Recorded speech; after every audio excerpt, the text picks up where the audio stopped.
Hello, everybody. Welcome to another episode of the show that has yet to be named. I'm here with JD, 777, Johnny Donuts, and I'm here with Putty from Puttyman from Putty. And we're talking episode 2 here of bad cat or good Attack casting. of the Clones.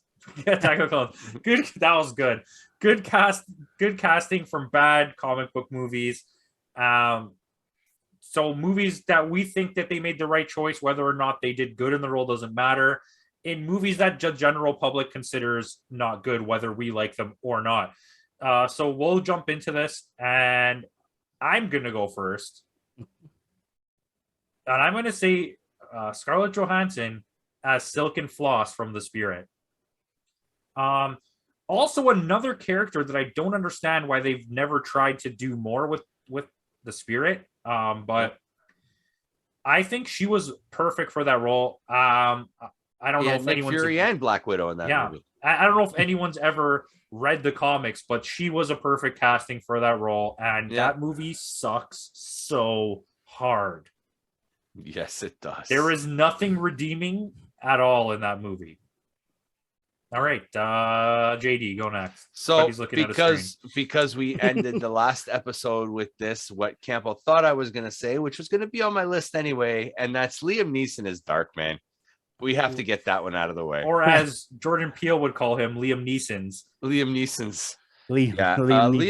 as Darkman was like, he was perfect for that role. I mean, I love the campy nature of that film. It had like that, almost like that Army of Darkness type of vibe to it. It had a little bit of that comedy to it. And it's Sam Raimi. It is Sam Raimi, exactly. So, and that's why it had that vibe to it. And Liam Neeson, and this is like one of his earlier roles too. And I thought, this is, I think, even before he did Schindler's List. Yeah, way before that. So it's like, and he was perfect in that role, and it was just not a good movie. It's just no. Actually, you know what? It's okay. It's okay. I mean, I still have fun watching. It lives in a world with the Phantom and the Shadow. And the Shadow. Do you like these pulpy characters? The Rocketeer? Yeah, I do. Yeah, I do. Yes, that's I think so. But not part 2 or 3 of Darkman. No. Just the first Darkman. All right. Putty? Reanimator. Hey, so this is going to jump into a movie that has 2 characters in it that were cast that both I felt the casting was good, but the movie was bad. So I'm going to go with the one. And again, maybe she was cast already for her other movie. But anyway, my choice is Gal Gadot as Wonder Woman. Again, I'm not counting Wonder Woman because you got to think Batman versus Superman is where she first appeared.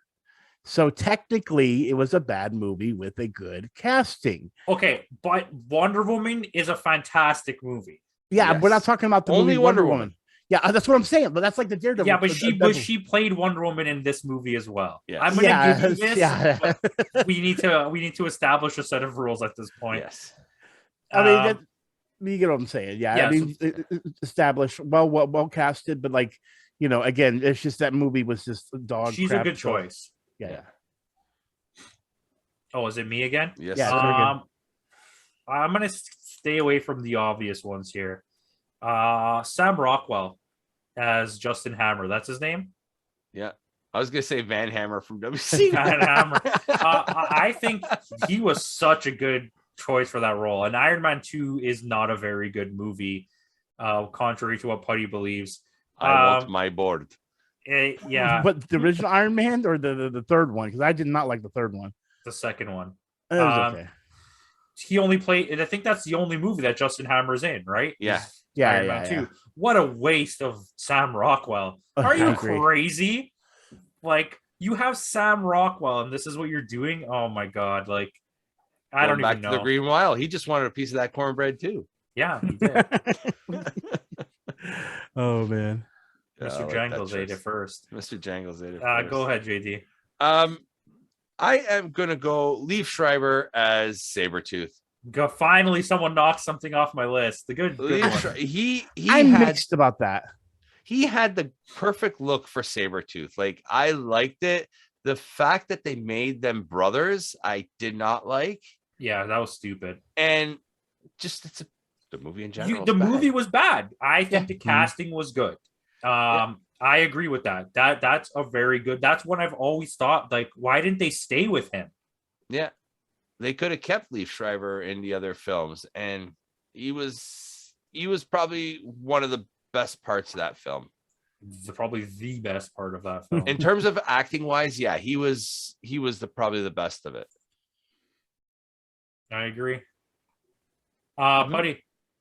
Okay, so this was where I got really mixed up in whether this is a bad movie or a good movie, and this is where my list is kind of getting to the like I liked the movie, but I think it got bad reviews, and that was Carl Urban as Dredd. That movie's well liked. Is it really well liked? I'll let you have this. I'll let you have this. See, I don't know if it was or not because a lot of people were talking bad about it and everything, and it didn't get the love in theaters that it did. So I didn't know if it was well liked or not. It's kind of like up in the realm of like what we're talking. I guess we can throw it as a cult movie, kind of, because it's gained a cult following. Yeah, because it didn't do well in the theaters. No, but I don't think it was. It also wasn't like disliked. Just nobody cares about Dredd. That's why I have one on my list that's kind of iffy. It's in the same vein. You see what I'm saying? Yeah, people love this movie, but I don't. Okay, well, who's next? Is it me? You, yeah. Felicity Jones as Felicia Hardy. I think that was such a good choice, and we just never got to see where it was gonna go. I'm a huge, massive fan of that choice, and we got nothing out of it except like the hints at that's who this is. But that's what this is about, and The Amazing Spider-Man 2 sucks. All right, okay. Mine. Yep. Thomas Hayden Church as the Sandman. Dick Weasel. He was the perfect Sandman. He had that pathos to him. He had like that character. Like he knew the character. Unlike Topher Grace, who played Eddie Brock, who did not know the character at all, Thomas Hayden Church understood the character. He knew what he was doing, and he was the best part of Spider-Man 3. All right. Putty? I agree. Okay, so this one, I'm trying to figure out the name of the other actor because I figured, I might as well just do this as a double whammy, but I can't think of it. But I know his wrestler name and everything, and that would be Gary Anthony Williams. And I just had it. The redheaded guy in wrestling that's Irish. Sheamus as Bebop and Rocksteady from Teenage Mutant Ninja Turtles Out of the Shadows. Okay, come on. This movie was horrible, but you can't tell me when they played Bebop and Rocksteady, you kind of felt that was Bebop and Rocksteady. Yeah, what I mean? Okay. I mean, come on, like it was really good. That was like even I would even throw in maybe Tyler Perry kind of as Baxter Stockman. Well, then I'd like to back that up with Kevin Nash as Super Shredder. No, I'm just joking. That's a good movie. It doesn't count. But yeah, you see what I'm saying. I feel like those kind of work together. Yeah, like I'll take it. That's a good choice, actually. Yeah. You're shaking your head. Woody Harrelson as Carnage, Cletus Cassidy. Oh my god, dude, stop breaking my list down. An absolute so talk about him right now. Well, see, I was gonna do a double whammy with I felt even Tom Hardy. No, you're not getting Tom Hardy. Listen what I'm saying. I understand Tom Hardy, you might not like it, but here's my thing. When it comes to like Tom Hardy as Eddie Brock and then him as Cletus Cassidy. You have this then. You just have this. Go. You see what I'm saying though? I'm not even talking about Venom or Carnage. You put those two together, it felt like Eddie Brock and Cletus Cassidy. It felt like you were having those moments in the comics where I could see them both pissing each other off and getting into a fight. The problem with this movie is they made Venom such a bitch. And then Carnage was this sympathetic character that wasn't. The movie makes zero sense. No. Like literally, you cast the two best people to play the human versions of them, and then when you go into the Carnage and Venom version, you go the opposite way. Or the parts that they're supposed to be like you're supposed like Eddie Brock isn't supposed to be as scared, and at the same time you're not supposed to have Cletus Cassidy as sensitive, and you literally did the two things you don't do. It's like they basically just sewed Deadpool's mouth shut. I'm just saying that's exactly what they did in this movie. That's the literal sense they did. You know what I mean? They took the best part of each one and took it away. And that's the reason why, like, oh, man, you literally just knocked things off my list. No, that's your pick. You got that. I didn't even talk. Yeah. No, that's fine. I was just like, Putty, oh my god, that was Putty's fourth choice. And so now I'm going to do my choice. and I'm picking Jared Leto as Morbius. This movie is actually you're right. This movie is better than Venom Let There Be Carnage. Easily better than Venom Let There Be Carnage. It's such a perfectly fine superhero movie, but everyone has these expectations of more. All this is the most basic origin story, and it's not about whether this movie is good or not. This movie is just basic. Everyone's like, oh, it looks so bad. The CGI, the worst CGI in this movie is better than the best CGI in Venom 2. Yeah. So I have to agree to disagree on that, but either way, they're still both bad movies. Yeah. That's not what this is about. But Jared Leto was a perfect casting as Morbius. He does fit the part. Yeah. My thing with that movie is that it feels like something that they would have made on Fox when they did the Generation X movies and all that stuff. It's far better than that. Well, no, I don't, but I'm saying based on what it would be made now. This feels like something they would make to put on TV right now. Does that make you see what I'm saying? Yeah. Now? That's what it feels like. It feels like it shouldn't have been bad TV series. Yeah, like it should have been put underwhelming TV series. This would have been something you put on a streaming service. When Marvel's streaming shows looks better than Morbius, that feels like there's a problem. Well, I'm gonna cut you off at that point because Moon Knight looks like a fucking episode of Scooby-Doo. And I have not seen worse CGI ever in a Marvel movie than Moon Knight. Really? Ever. I don't agree with that. God awful. Yeah. I don't care if you agree with it. You're wrong. the scene in the last episode where he's fighting all the people at that rich guy's house, and they're showing like the above views. It literally looks like 7 humans and a cartoon drawing of a guy in a white outfit. It's so awful. But we're not getting into this. I'm not saying the show is bad. Just visually looks. I don't like it. I just don't agree. I think the Morbius effects look worse than Moon Knight. No. We'll just have to agree to disagree on this one though. Morbius does not even remotely have the budget of Moon Knight. Morbius's budget was 70 million. Moon Knight's budget is like 120 million. No, I understand that, but I mean, like again, Morbius made double its money back. It's not that bad of a movie. It is reminiscent of the late 90s, early 2000s superhero movies we got. Yeah. It's a la Blade type of thing. Yeah, Blade it's not bad. It's not good. But Blade Trinity is like a mess of things. Blade 2 has pretty bad CGI.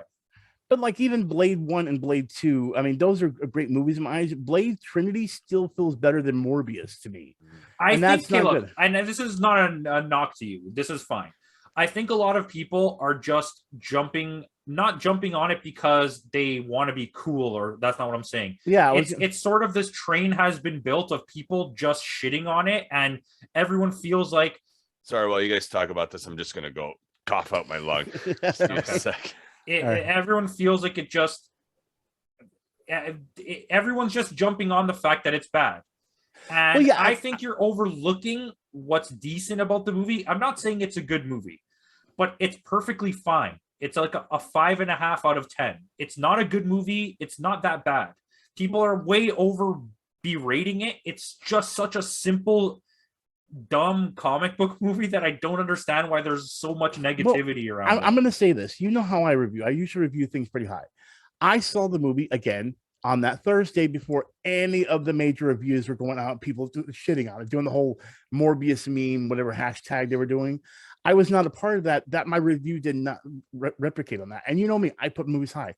So, but then what do you see about this movie that makes you feel so negatively towards it? Okay, so there's simply some things you can and can't do when it comes to movies. Okay, several things. One, the origin story works for the comic books. It literally uses that type of origin story where you know the whole thing where he had the blood paralyzation, the other guy that had the same thing, but they funded through the college. Remember, they did it together in the comic book. This one they did a little differently. I was fine with that. At least it was loosely going to that story. The fake blood. What the hell? I understand they're trying to keep things PG, but sometimes when it comes to movies, because even look at the Marvel world and everything, like even I know you don't like Moon Knight, but things on that end, or even like with the Daredevil series, they're going in a darker approach. Moon Knight is not dark at all. Well, no, I'm saying, but compared to what Morbius is, it still feels darker to me. The reason I state that is because Morbius was trying to goes so much to where the kids can go and watch it that it lost what was the charm of Morbius in the beginning. I was so excited and excited to see something where they could eventually do something with Blade and Morbius, which I know it's not going to happen. That's a whole Spider-Man and MCU. But that's what I like when they're setting up these movies. I want Kraven the Hunter when that movie comes out. I want it to be. I want it to feel like it has some kind of dark, because if you're going to separate this from Spider-Man, you need to give the origins that they explain in the comic books that we never really got to see aside from those separate comics. The Morbius comic, it doesn't hold back. It's not one of those things like I'm holding your hand because it's Spider-Man. It's like you see what I'm saying? It goes to it that is, dark but way. it isn't. Like the Morbius comics are not really dark either. Well, I mean, but darker than Spider-Man. But okay, so the fake blood is the entire run of him in the animated series where he wants plasma and he uses his hand to drink it. Is the same thing. So except minus the hand thing. But he's pulling plasma out of the body instead of blood. But you could have still done that and done but maybe. This is my thing. This is where I want to go with this. Like I said, you might have not liked the movie when you watch it, but I feel like you're continuing to be mad at it because everyone else is. No, so here's the thing. I cannot put on Venom 2 and watch it. I cannot sit through that. You could put on Morbius right now and I could just sit here and look at it because there's nothing happening.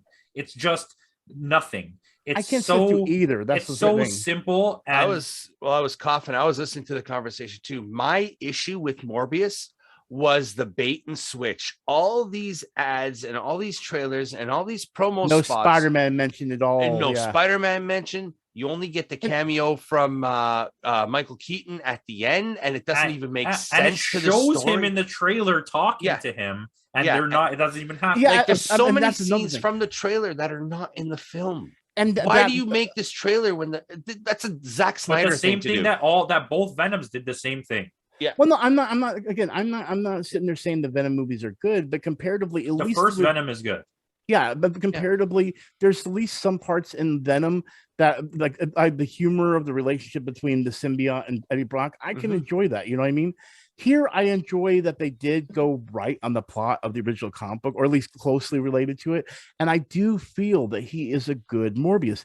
And the only other thing, the only other thing that's redeemable in this is the person he has a relationship in the hospital that has the same blood order. He did great as that. I can't think of his name now. Matt Smith is the actor. Yeah, Dr. Who is his name. Yeah, exactly. He did great. But I agree. When I watched it, you know how sometimes I miss plot points or simple things, and I tend to, when I do my reviews or talk about it, I may miss something.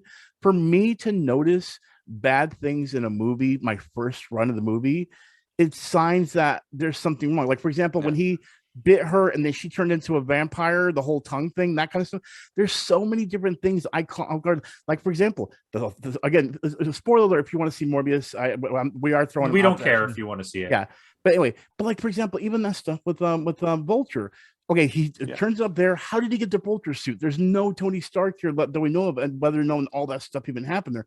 There's so many bad things they did with this, and I understand other people brought that to the attention, but that's my point. I bring that up in the stuff when I did my review, and I stated that, listen, I can't believe I noticed this. And for me, I tend to be all excited when I see a movie. And I went into this excited because it was supposed to drop on my birthday on the January 28th. I was going to make a big day out of it. I was excited. And then they pushed it back. And I'm like, well, maybe they pushed it back for good reason. So it'd be good. So I went into this theater going, oh my God, this came awesome. Maybe I excited myself. And that's why I got so disappointed. But it's like, I just wish, here's my thing. I just wish they would stop messing with anything outside of Spider-Man and give that stuff over to MCU and just stop doing it. Like, they're still wanting to keep doing this, and I feel Morbius and the Venom movies. But this is the thing I want to say on that. With characters such as this, and I understand what you're saying, because I'm not saying it to disagree, because I think you're kind of right there. But there's certain characters that just don't work, and giving MCU Morbius, it's also just not gonna work. It's not gonna work. But I would rather, because trust Morbius them is doing solely something. a Spider-Man villain. Yes, but I would rather trust them doing something with it over Sony, that's where I agree. But I just think there's some characters that you just can't do stuff with. and that's one of them. There's been like I've seen YouTubers talk about this. There's the whole idea because you know how when you go to Disney Plus now, or at least for me in the States, they now asked about the mature rating because they brought in all the Netflix stuff and they're bringing in mature stuff. The rumor mill is they're start pushing the Marvel Knights thing. This is a perfect example where Morbius as a vampire could be perfectly in the Blade world and could have some kind of connection some way to Spider-Man if they wanted to. If they go the Marvel Knights way with MCU, they could go for the more darker approach and use characters like Morbius to his potential. They can use that though. But not that's my I understand that that Sony owns that, but that's the problem. Sony is messing up so badly. No, but Marvel's allowed to use all the characters from Sony. They just don't want to. They don't want to. They just don't want to. If they're gonna go Marvel Knights, they're gonna go Blade. They're gonna go Ghost Rider. They're gonna go Doctor Strange. But they're not gonna take Morbius. This is my thing though. That. But we need to get off this. But I will want to say get to my fourth pick. I think a really, really, really, really difficult situation that they are gonna have with Marvel is figuring out how they're gonna introduce vampires now without it being stupid as hell, because they're already starting to get their Marvel's already teetering, in my opinion, of introducing too many things, and it's not working out well. The Moon Knight situation, Moon Knight is a prime example of the multiverse situation, the everything that's going on. There's just too much, and now you're gonna have to introduce mutants and you're gonna have to introduce vampires. It's gonna get stupid. But I mean, they've done a good job so far. But I'm just saying you're handling a lot at this point. They're starting to tread on thin ice now. Give us four. My number four, going back to Rise of the Silver Surfer, and that's Julian McMahon as Dr. Doom. Okay, yeah, I like that. Yeah. I like that choice. He was a good Doom. He was. Like I liked him. Julian McMahon is not a bad actor. Like, I mean, he was good in Nip Tuck, right? And when they cast him, I thought, okay, yeah, he's this pretty boy guy whose face is going to get mangled, so he has to wear the mask. The only thing I didn't like was the fact that his face didn't get mangled. Yeah, and you know what? His suit is pretty cool in that movie. Yeah, he did have a pretty decent suit. So that's why I thought too, like it was almost not quite, but almost comic accurate. But like I want to see a new Doctor Doom. But yeah, Julian McMahon, I think, was perfectly cast as Doctor Doom, but they did it dirty.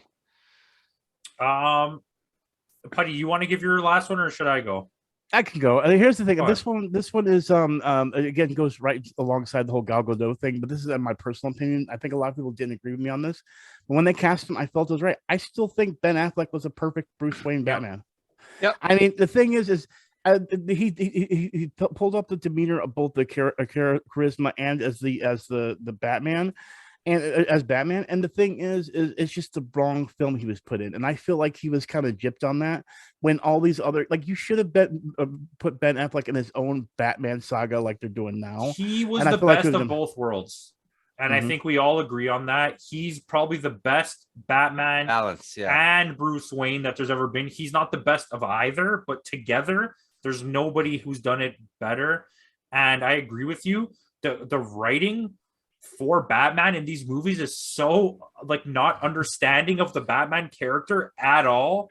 But then what's really funny is everything was horrible. But then remember in Batman vs Superman that one scene that's on top in that building where he's literally kicking those thugs' asses. Like that scene alone was like, there's so many Batman movies that even would not be able to be at the potential of that one fight scene when it comes to some of their fight scenes. And then everything else, like I'll be honest with you, I own Batman vs Superman. I don't know why I bought it, but I bought the unrated version, hoping it got better. That's a lot better. It's a lot better than the regular version. It is. But the thing is, I still, when I go watch that, I literally just watch that one scene with Batman fighting in that room because it's that cool of a scene. Visually, the movie looks good. Yeah. Zack Snyder knows how to look good things. Yeah. Okay, but look good things. Not right good. No. Right, but like right, not good. But there's so many moments that even though the writing might have been bad, when Ben Affleck says, "Do you bleed?" that felt like something. There's a lot of good. Ben Affleck, listen. Ben Affleck understood the character. He read a lot of Batman on top of already being a fan to get into that. He did the same thing with Daredevil. So originally Matt Damon was supposed to be Daredevil, and he wanted to do I don't remember, like a more serious movie, and he thought this movie was going to be stupid, even though he loved Daredevil. So he let Ben Affleck go do it, and it ended up being stupid. And But I mean, that is what it is. I agree with you. That's a good choice. Okay, I'm gonna give my last one here, and then we're gonna end this. So before anyone else gets a chance to take it, I'm gonna say Nicolas Cage as Ghost Rider at Johnny Blaze. I personally really like the first Ghost Rider. I understand that it's not one of the great superhero movies, but it's not nearly as bad as people say. It's actually good. Like, it's actually a good movie, and he's so good in that role. He's so fucking batshit crazy, and he totally understands what he signed up for. Mm-hmm. And I would love to see him come back. Oh shit! I just thought of another one too. We've had this. We'll wait for another episode. We will. I'm gonna write this down. Unbearable Weight of Massive Talent, the new Nicolas Cage movie, is a pretty good comedy if anybody just wants to watch a good comedy. But that's all I have. If you guys want to leave something in the comments saying about what you like, then go ahead. Then go check out these guys' channels, and we'll be back. I guess we're doing part 3. Yeah, sure. All right. I got a few more. Peace out.